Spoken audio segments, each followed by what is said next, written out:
And magluluto naman tayo ngayon ng kamaro o ara-arawan ba sa Ilocano yun. Yan, ito ang mga gagamitin natin sa sangkap. Sibuyas, bawang, kamatis, sili, pampatapang. Yan, kisa lang tayo sa konting mantika lang. Bawang, ikisa lang natin sa bawang. Ako una lagi bawang. Una laging ginigisa bawang para yung amoy ng bawang lumabas.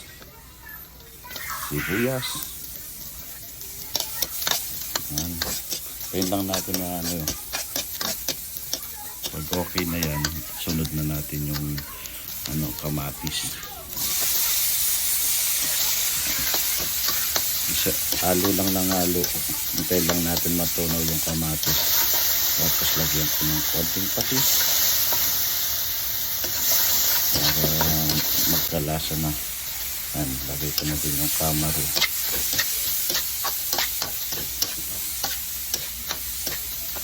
Sili para kumapit na yung angang.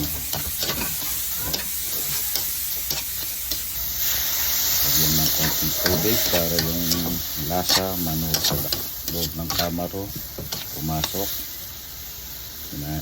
Mainang apoy lang. Yan.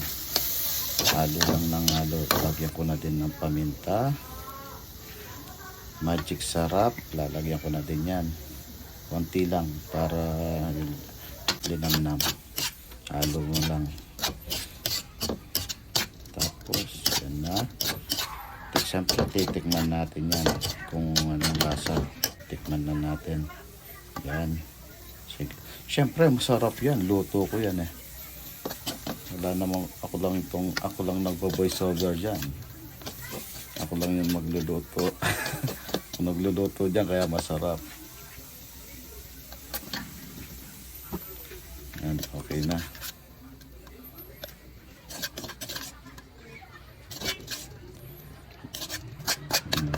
Tignan nyo naman ang resulta.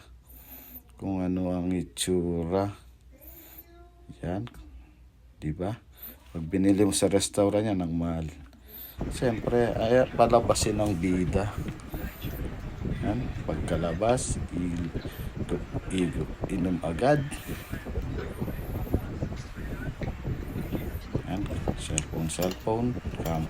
Siyempre, hindi mawawala yan. Pulutan nga eh. Pag mayabang mo nga sa kanila kung ano yung naluto mo.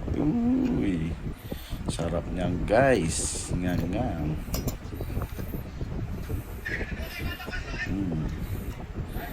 Siyempre wala tayong inuman. Tayo lang mag-isa sa bahay. Cellphone lang yung katapat niyan.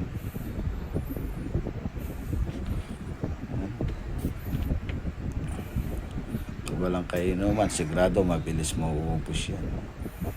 Isang bote lang naman iinumin natin para pampasarap lang ng tulog. Sarap ng nguya medyo. Inom. Tapos uminom. Pulutan siyempre. Hindi mawawala yung pulutan pagkatapos uminom. Yan. Sarap niyan. Oh, inom ulit. Yan. Yan. Wala kang kainom. Wala kang katagayan dyan. Ito lang mag-isa. Yan. Pulutan ulit. Uy. Dami niyan. Sarap. Iisa pa siya. Sarap talaga. Sige. Dito na lang guys. Tapusin ko na itong video. Okay, thank you.